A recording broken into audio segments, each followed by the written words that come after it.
চোখ মুখ বন্ধ করে জয় বাবা লোকনাথ, জয় বাবা লোকনাথ, শরীর হালকা হয়ে যাচ্ছে। আগে আমি প্রণাম করছিলাম যখন প্লেন ছাড়ছে, তখন ভয় লাগে আমার। সত্যি কথা বলতে প্লেনে উঠলে আমার কিন্তু ভীষণ ভয়ই লাগে। আমার হানিমুনের এক্সপিরিয়েন্সও খুবই খারাপ ছিল প্লেনে চড়ার। কারণ হাজব্যান্ডকে তো তোমরা আগের ব্লগে দেখতেই পেলে যে উঠলেই ফসফস করে ঘুমাতে থাকে। এই যে দেখো, এখনও উঠেই ঘুমিয়ে পড়েছে, আর ঘুম মানে সেই নাক ডেকে ঘুম। আর আমার ভীষণ বোরিং লাগে এইরকম জার্নি বলতে অনেক লোকজন না থাকলে সেগুলো কিন্তু একদমই ভালো লাগে না। আর প্লেনে তো অনেক লোকজন থাকলেও কথা বলার মতো লোকজন একদমই নেই। তো সেই জন্য প্লেন জার্নি আমার একদমই বোরিং লাগে। যদিও এই নিয়ে আমার 2বার প্লেন চড়া, কিন্তু 2বারের এক্সপিরিয়েন্সই খুবই খারাপ। যদিও প্রথমবারের এক্সপিরিয়েন্স থেকে এবারের এক্সপিরিয়েন্সটা অনেকটাই অন্যরকম।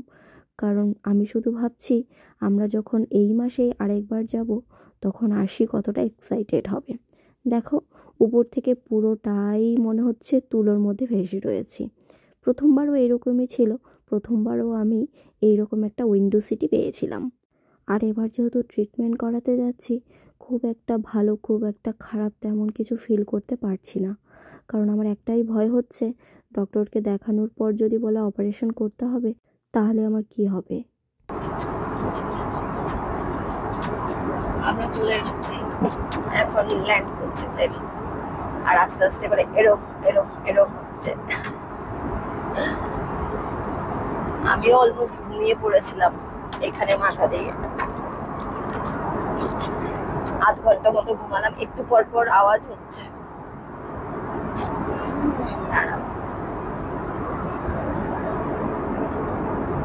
আমাদের ফ্লাইট ছিল কলকাতা টু চেন্নাই। তো আমরা প্রায় চেন্নাইতে পৌঁছে গেছি। দেখো, উপর থেকে এখন ফ্লাইট ল্যান্ড করবে। তোমরা সবাই আশীর্বাদ করো যাতে তাড়াতাড়ি ডক্টর দেখিয়ে ঠিকঠাক করে বাড়ি ফিরতে পারি। আস্তে আস্তে যতই ফ্লাইটটা এগিয়ে আসছে ততটাই যেন ভয় বেড়ে যাচ্ছে আমার মনের ভেতরে। কারণ আমরা অ্যাকচুয়ালি ডক্টর দেখাতে যাচ্ছি যাতে অপারেশনটা প্রেফার না করে। আর সেখানে গিয়েও যদি অপারেশনটা প্রেফার করে, মানে করতে বলে, তাহলে ভীষণই বিপদে পড়ে যাব, বিশেষ করে আমি। কারণ প্রথম থেকেই আমার অপারেশন নিয়ে ভয় ছিল। ভগবান জানি না কপালে কী লিখে রেখেছে। একজন আমাকে দেখে কি কমেন্ট করেছেন জানো? যে তোমাকে দেখে মনে হচ্ছে না যে তুমি ডক্টর দেখাতে যাচ্ছ। সত্যিই কিন্তু আমাকে দেখে মনে হচ্ছে না যে আমি ডক্টর দেখা যাচ্ছি। বা এমনি সময় তোমরা আমার যারা ব্লগ দেখো তারাও সবাই জানো যে আমাকে দেখে মনে হয় না যে আমার কোনো রোগ আছে, তাই না? অ্যাকচুয়ালি রোগটা তো ভেতরে, মানে কানের মধ্যে। তো সেই কারণে আমি তোমাদের সাথে হয়তো বা সেটা ফিল করতে পারি না বা ফিল করতে দিই না যে আমার ভেতরে কোনো রোগ হচ্ছে বা কতটা কষ্ট হচ্ছে। বা যাই হোক, ব্যাপারটা যেহেতু ভেতরের, তো সেই কারণে আমাকে উপর থেকে দেখে বোঝা যায় না। দেখো, উপর থেকে হাত কাটলে পা কাটলে হয়তো বা বোঝা যায় যে ভেতরে কতটা কষ্ট হচ্ছে, বা উপর থেকে কোনো সমস্যা হলে সেটা বোঝা যায়।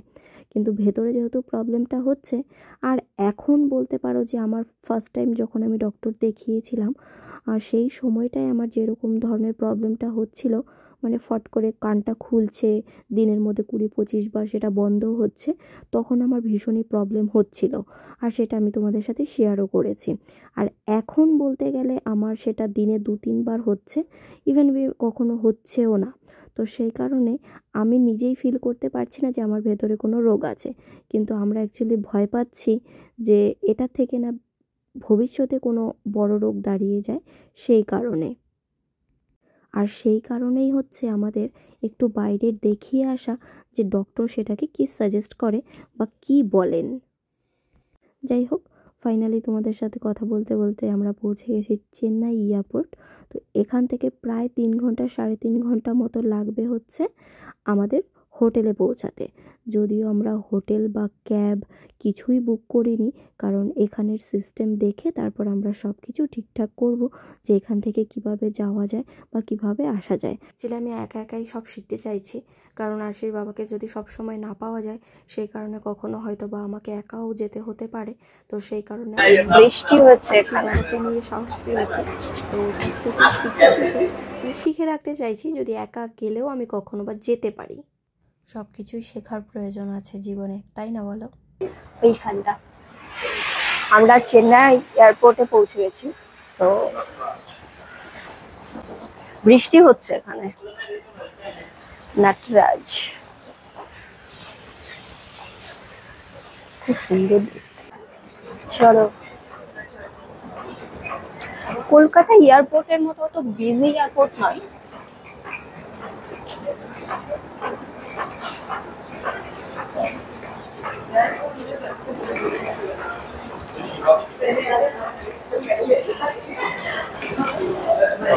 আর আমাদের কলকাতা এয়ারপোর্টের মতো চেন্নাই এয়ারপোর্ট এতটা বিজি আমি দেখলাম না। যদিও সেটা সকালের দিকে ছিল, কিন্তু তারপরেও আমাদের একটু তাড়া ছিল, আমরা ক্যাব ধরবো এখান থেকে, তারপর গিয়ে হোটেলে পৌঁছাবো। তো সেই কারণে হয়তো আমরা পুরোটা ঘুরে দেখতে পারিনি বা ঘুরিনি, তবে যতটুকু দেখেছি আমার মনে হয়েছে যে এই জায়গাটা মানে কলকাতার থেকে অনেকটাই ফ্রি এরিয়া। এবার আমি তোমাদের একটা ইনফরমেশন দেব। ইনফরমেশনটা হলো, তোমরা অনেকেই বলে থাকো বা জেনে থাকো যে ভেলোর যাওয়াটা কিন্তু বাই ট্রেনে সুবিধা। হ্যাঁ, ভেলোর যেতে গেলে বাই ট্রেনে অনেক সুবিধা, অনেক বেশি সুবিধে। কিন্তু যদি ইন কেস ইমার্জেন্সি হয়ে যায়, যদি খুব তাড়াতাড়ি যাওয়ার প্রয়োজন পড়ে, তাহলে আমরা কি বাই ফ্লাইটে যেতে পারবো বা কিভাবে যাব? আবার অনেকেই বলে থাকেন যে সিএমসি ভেলোর ফ্লাইটে যাওয়া যায় না। হ্যাঁ, ফ্লাইটে যাওয়া যায়, কিন্তু ফ্লাইটের থেকে ট্রেনে যাওয়া কিন্তু অনেক ভালো ভেলোরের জন্য।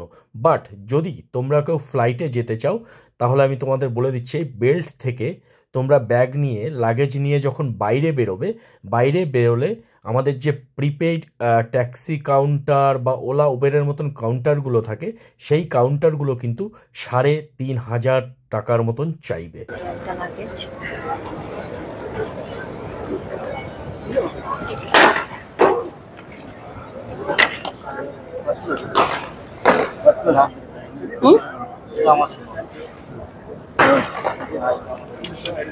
না না না, আমাদের না, একই প্রায়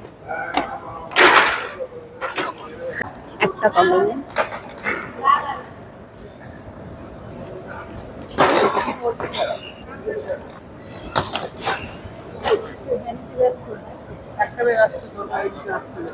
দুটো ব্যাগে চলে এসেছে, এখন হচ্ছে আমরা বেরোবো। আমরা ক্যাবও বুকিং করিনি আর হোটেলও বুকিং করিনি, কারণ আমরা বাইরে গিয়ে দেখবো যে কিভাবে। হ্যাঁ হ্যাঁ, বৃষ্টি হয়েছে। এই মুহূর্তে ৩,৫০০ টাকা বা তার বেশি চাইতে পারে। সেই ক্ষেত্রে কি করতে হবে? অনেকটাই কিন্তু লাভ করা যেতে পারে যদি তোমরা ওখান থেকে ট্যাক্সি বা ক্যাব বুক না করে একটু আগিয়ে যাবে। সেখানে রয়েছে একটা মেট্রো রেল স্টেশন। সেই মেট্রো রেল স্টেশনের ওখানে চলে যাবে। অনেক লোক থাকে যে ট্যাক্সি ভেলোর যাবেন বা সিএমসি যাবেন বলে ডাকাডাকি করে, ঠিক আমাদের ধর্মতলা বা কলকাতায় যেভাবে ডাকে। ওখান থেকে তোমরা যদি ট্যাক্সি বা ক্যাব নিয়ে নাও, সেটা তুলনামূলকভাবে অনেক অনেক বেশি সাশ্রয় হতে পারে। আমরা ৩,৫০০ টাকারটা ওখানে যাবার পরেও ওরাও কিন্তু ৩,৫০০ টাকাই বলেছে। ওখান থেকে আমরা গেছি মাত্র ২৩০০ টাকায়। এই জায়গাটা থেকেই অ্যাকচুয়ালি তোমরা ট্যাক্সি বলো, প্রিপেড ট্যাক্সি বলো, সব কিছুই পাওয়া যাবে এখান থেকেই। তবে অবশ্যই কিন্তু একটু দাম দর করে নিতে হবে, কারণ ওরা যেটা বলবে সেটাতেই যদি রাজি হয়ে যাও, তাহলে কিন্তু সেই ফেয়ারেই তোমাদের যেতে হবে। এবার আমি এখানে তোমাদের একটু কথা বলতে চাই, সেটা হচ্ছে তোমাদের দাদাভাই সারা পৃথিবী ঘুরে এসে এখন এখানে জ্ঞান দিচ্ছেন, এখানে অত ভাড়া, ওখানে অত ভাড়া। এইবার আমি তোমাদের বলি, এই ট্যাক্সিটা অ্যাকচুয়ালি হয়েছে আমার জন্য।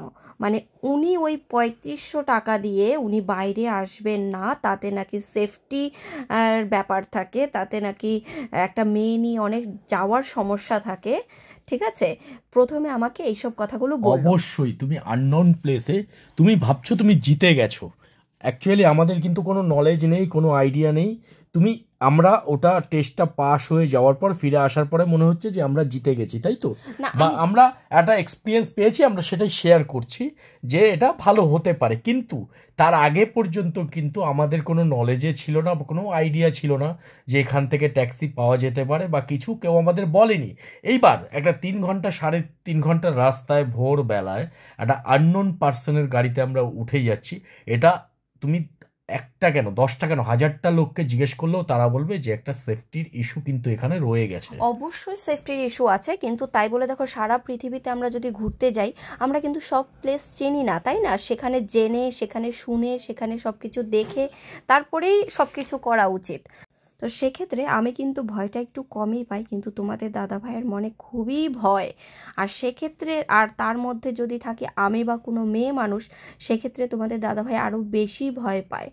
আমি যখন একা রাস্তাঘাটে চলাফেরা করি আমি ভীষণ বেপরোয়া, এবং আমি জানি যে আমি একা থাকলে আমি কারোর সাথে মারামারি করে, ঝগড়া করে, লড়াই করে বা কোনো কিছু অসুবিধা হলে আমি চলে আসতে পারবো। কিন্তু আমার সাথে যখন তুমি থাকো বা সোনা থাকে, বা একটা ছোট্ট ইনসিডেন্ট বলি, বারাসাতে গিয়ে 4টে মেয়ে, মানে তুমি, বৌদির বোনেরা মিলে সবাই মিলে আমাকে নিয়ে গেছে কোনো একটা মন্দির।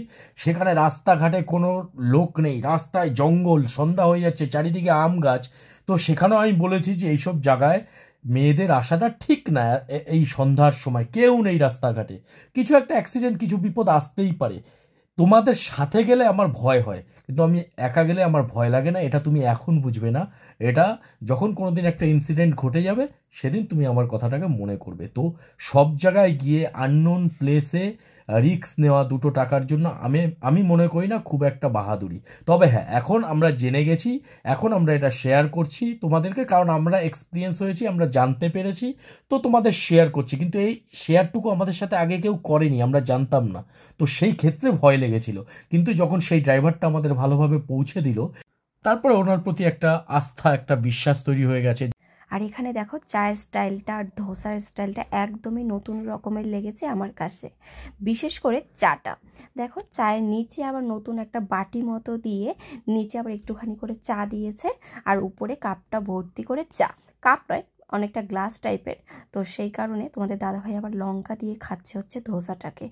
ভীষণ টেস্টি ছিল, চাটাও ভীষণ ভালো ছিল। যদিও আমরা প্রথমবার গেছি, কি খাবো বা কীরকম হবে খাওয়া দাওয়া, সেই জন্য তোমরা আগের ব্লগে দেখতেই পেয়েছো যে আমরা প্রেশার কুকার নিয়ে এসেছি, বা যে হোটেলটা দেখবো সেটাও তোমরা অনেকে বলেছো যে সেখানেও রান্নাঘর অবশ্যই থাকে। তো সেই কারণে দেখা যাক, আমরা রান্না করে যদি খেতে পারি অবশ্যই আমরা রান্না করে খাবো, আর যদি না পারি তো তোমাদের সাথে সেটাও শেয়ার করা হবে।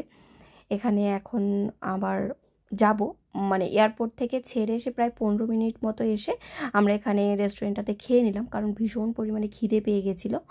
তো চলো এখন আস্তে আস্তে করে যাওয়া যাক ভেলোর সিএমসির উদ্দেশ্যে। সত্যি কথা বলতে এখানকার রাস্তাঘাট আমাদের মতোই, মানে দোকান যেরকম থাকে সেই রকমই। তো অনেকে বলে যে খাবার পাওয়া যাবে নাকি বা সব কিছু ঠিকঠাক পাওয়া যাবে নাকি। সত্যি কথা বলতে অনেক অনেক দোকান রয়েছে, আর তুমি যা চাও মানে A to Z আমার মনে হয় সব কিছুই পাওয়া যায়। তো সেক্ষেত্রে ভয়ের কোনো কারণ নেই। আমরা ফার্স্ট টাইম যেহেতু যাচ্ছি, তো সেই কারণে আমাদের একটু ভয় লেগেছিল, আর সেটার এক্সপিরিয়েন্সটাও তোমাদের সাথে শেয়ার করলাম। আমরা রাস্তায় যেতে যেতে এখানে কিন্তু অনেকগুলো মন্দির পড়েছে, আর চেন্নাই টু সিএমসি যেতে যেতে পুরোটা রাস্তায় বলতে পারো যে আমি ঘুমোতে ঘুমোতে গেছি। এবার তোমাদের দাদা ভাইয়ের বক্তব্যটা একবার শোনো কি বলে। সারা রাস্তা এয়ারপোর্ট থেকে গাড়িতে উঠে তারপরে যে খাওয়া দাওয়া করলো, একটা রেস্টুরেন্টে নেবে, তারপরে যে শুয়েছে, এখনো শুয়ে আছে। আমাদের হানিমুনের সময় ঠিক এইরকমই ছিল, সারা রাস্তা ঘুমোতে ঘুমোতে এসছে।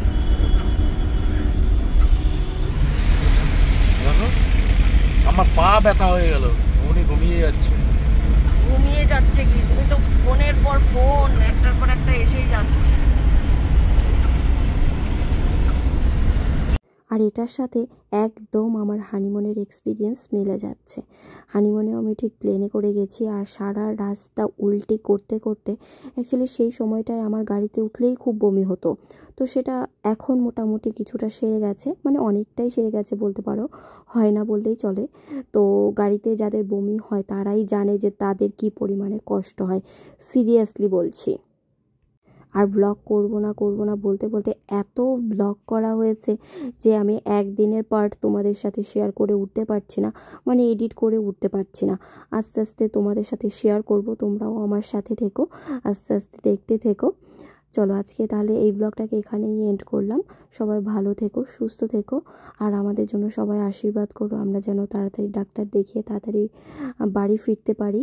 তোমাদের সবার কাছে আমি আশীর্বাদ প্রার্থনা করছি, সবাই আমাকে আশীর্বাদ করো যেন তাড়াতাড়ি সুস্থ হয়ে বাড়ি ফিরতে পারি।